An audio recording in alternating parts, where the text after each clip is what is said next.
After 40 days of a Target fast led by Pastor Jamal Bryant and supported by 200,000 petitioners and black churches across the U.S., the New Birth Missionary Church pastor announced at Easter Sunday, which was not very long ago, this past Sunday service, that the fast would shift into a full-on boycott. And so far, it is very effective. And I must say, I'm not heavily religious, but you have to say, you have to get behind these people because they're not afraid to speak out on business. So Reverend Al Sharpton calls meeting with Target CEO constructive and says that Reverend Jamal Bryant, he was in the meeting.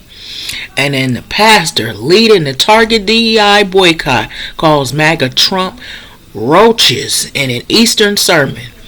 Consumer boycott against Target extended despite the retailer saying that it will what? Probably they were trying to negotiate and it didn't go off like it should have. And so we see that that's what's happening. So previously reported Target's reaction of the boycott, the 3-year diversity, equity, inclusion commitments, which including ending a program designed to highlight black and minority-owned businesses, impacted the company. So shareholders filed a lawsuit, and Reverend Bryant led a 40-day consumer boycott, garnering over 200,000 sign-ups. And so the major retailers subsequently experienced a decline in its stocks for the least 8 consecutive weeks.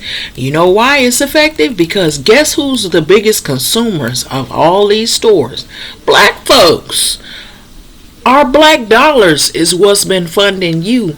We don't have a lot of businesses, but our black dollars is what's keeping you afloat. So if you don't have our black dollars, then you don't have our support. If you don't support us, then we don't support you.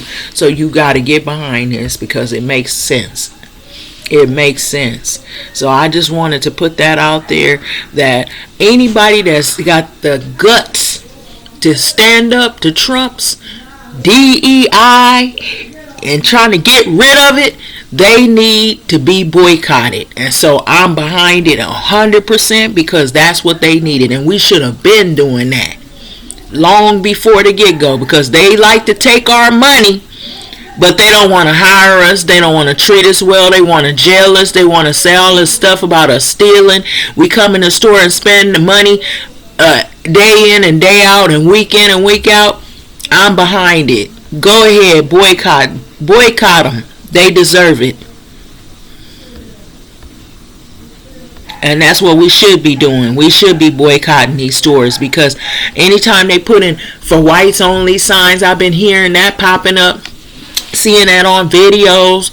Yep, that's what we need to be doing. So it's other ways to get people to listen, because you're not going to take our money and then talk to us crazy and then threaten us and all of that. You want us to work hard, and then we spending all our money in your store. So if your money is funny, you gon' act right, won't you? I thought so.